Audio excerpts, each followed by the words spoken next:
What is happening, y'all? Cowboy here, and in this video we are going to be talking about where you get the Duelist's finger and the Invasion finger in Elden Ring. Now I know the game just came out, but plenty of people are curious about where they get the PvP stuff. I'm excited for PvP, I know plenty of y'all are, so let's talk about where we get this stuff so y'all can start murdering. Now, obviously this is launch. Spoilers are going to be a part of this video. The Duelist finger is relatively minor spoilers. It's pretty easy to get. The Invader finger, that is a little bit more spoiler heavy because it involves a couple different regions, a boss, and basically a whole side quest we got to do. So let's talk about the Duelist finger first, and then before we go into the whole thing with the Invader finger, you know, we'll go more in depth and just make sure you're all ready for spoilers because I don't want people getting upsetty spaghetti. But anyway, going on in. So the Duelist's furled finger is effectively the red sign soapstone of the game. You put it down and put your sign on the ground, someone interacts with it, they summon you in and y'all fight. The small red effigy you get at the same time as this, and all this does is it sends your sign to nearby summoning pools. So if you're questing through a zone, and maybe you want a little bit of PvP on the side, and duels in particular, you can pop this and it'll send your Duelist sign to a bunch of pools in the nearby area, increasing your chances of somebody finding it. Now, as for the recusant finger, this is a reusable invasion finger. Now, before getting this, you have access to festering bloody fingers. There's a couple merchants that sell these, but I ended up finding the recusant finger fairly early in my game, so I didn't really ever have a need to buy these. I just got 5 pretty early on, and then that was it. But let's talk about where we get these items, because obviously, if you're a big PvP fan, you're going to want the reusable one, so you're not having to constantly buy the consumable version. Now, as for the Duelist's finger, as I mentioned, that one is a relatively minor spoiler. Here we are at the War Master's Shack. Just for reference, Stormvale Castle is right over here. So from Stormvale, well actually from Stormhill, which is pretty hard to miss this, you just head straight out east to the War Master's Shack. Now from the War Master's Shack, we're going to want to head north. And there's a road that you can follow, but it's kind of hard to see with all the trees and whatnot. We're on it right now. And so just follow this road. It's going to snake around a little bit. Ignore all the stuff that's dropping. Now, depending on the time of the game that you do this, it's going to change things up slightly. And what I mean by that is if you do this early on in the game, if you're like, yes, dual finger, let's go, you're going to get on over here, and there's going to be an invasion that triggers. So as you're riding up, you're going to get kicked off your horse. Dude's going to show up in the game and try to kill you. Even if you die, right here on this corpse is where you pick up the Duelist's finger and the small red effigy. So you can get those no matter what, but you should still try to beat that guy because you'll get some stuff for it. Now, if you come here later in the game, which is what I did, instead of being invaded, you have to invade somebody. So when you come here, there's a sign on the ground you interact with, and then you invade, and you kill an NPC, and, you know, that's part of the whole Volcano Manor thing, but that's something we'll get into in a second. Now, as for the reusable finger, like I said, this is going to be heavier on the spoilers because we're going to be showing you zones that really haven't been seen before. We're going to be talking about a boss and showing a pretty late game zone. So keep that in mind. I don't want y'all complaining, but here we go. So start. We got Stormvale Castle. Move up from Stormvale Castle. That will get you into Liurnia. Now from Liurnia, we want to go right here. It's actually pretty easy to hit this. It's immediately east of the Scenic Isle. So we're going to hop on over here.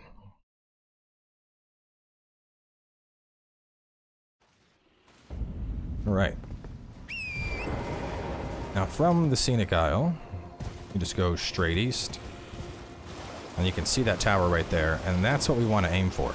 So when you get over to this tower, you're going to actually hear an NPC. She's going to be like, help, anybody? Can somebody help me? And so you ride on over, talk to her, and she's going to tell you that some dude stole a necklace from her, and she wants us to get that necklace back. She says the dude went off to the northwest, and it's pretty easy. If you run northwest, you're going to find a shack. It's, you know, it's basically impossible to miss. Like, literally, it's perfect northwest. But so, we're just going to run on over there. And when you get there, there's going to be a dude that's kind of rude, and he says that he's willing to, like, do a deal. I don't know what that entails. I think you probably would have had to pay him runes or something. But I didn't like the way he was talking to me, so I just murdered him. Which is, you know, I think what you want to do, because, well, to be honest, I don't know what happens if you don't murder him. So just murder him for good measure. because this, after all, is a PvP covenant, so I think that they think murder's good. But you beat that guy down. After that, you're going to get the necklace. You're going to run on back. And then she's going to say, you know what? I think you have what it takes to join the Volcano Manor. Now, there aren't officially covenants in the game, but the Volcano Manor is kind of like an unofficial one. It's going to have some PvE invasion style quests where it sends you out after stuff. It's, you know, obviously where you get the recusant finger. But anyway, so she is going to tell you that to join the Volcano Manor, you need to go up into the Altus Plateau, which is effectively the 4th area of the game. But the lift to the Altus Plateau needs items from both this area and the area out east. However, there is an alternate path up, which she will tell us about. So what we want to do is just go straight north and just, you know, kind of snake your way through. None of this, you can't drown in any of this, so you just run past it. But as you're making your way up north, right on here is a ravine. If you go all the way through this ravine, you'll find a way up at the Ravine Veiled Village. Now you're gonna have to fight your way through this in general, just to give an idea of scope. So I did the second main boss, like the boss of Liurnia at episode 23 of my Let's Play. I made it over to this place by episode 35. So I was still pretty low level. I'm gonna guess like level 50 or so. And I think I got through it pretty easily. So just to give you an idea of roughly where you should be to try and fight through this.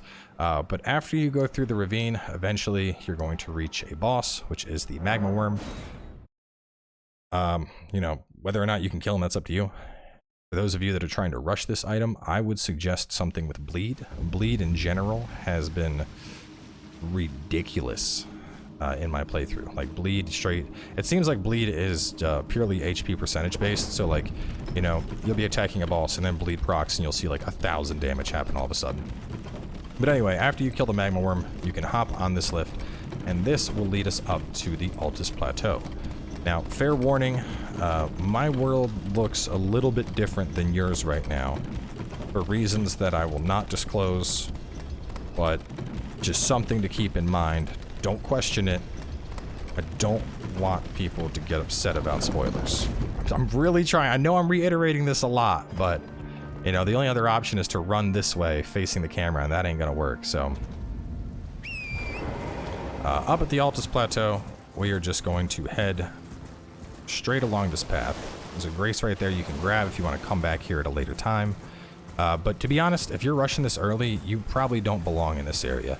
And I wouldn't suggest trying to fight this stuff. These dudes they're thick. These dudes will mess you up.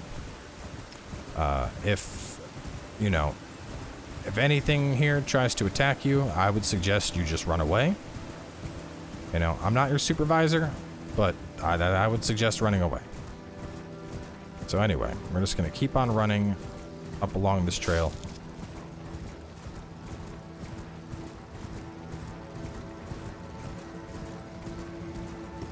And then right up here, we have a grace, almost immediately. So pick up that grace, and then if you go just barely around in the Lux Ruins, right here by this tree, the NPC that we got the necklace for is going to be waiting for us. And she's going to be like, I knew you had what it takes. Take my hand. We're going to the Volcano Village. So then, like a magical Disneyland adventure, you're going to take her hand, and all of a sudden, you are going to be teleported up to a very happy place called the Volcano Manor. Now, I managed to just stumble onto this quest, which is great, because, to be honest, I don't know what happens if you approach the Volcano Manor from the front. I don't know if, like, you know, you show up and they're like, who are you? And they want to fight you to the death, or what the case is.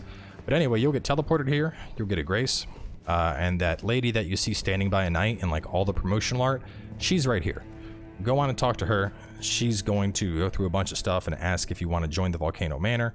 Of course, you're going to want to say yes. As far as I know, I don't think this impacts any other quest because she talks a bunch about killing other Tarnished, and right after this, I went back to like the main Tarnished hub of the game, and nobody seemed to blink an eye. They were just like, oh, hey, what's up? How you been? So, you know, I don't think it's like a you talk to them and you're locked out of other stuff type thing, but I'm not 100%. The game just came out. I'm just trying to get y'all an Invader finger. But anyway, talk to her. After that, she's going to give you a quest and a key, and that key is going to open this door, and you go in here. There's a bunch of NPCs to talk to, and right here sitting on the table waiting for you is going to be your recusant finger. And with that, you can now go on all the murdering sprees you want. So, get out there, kill some people, have fun.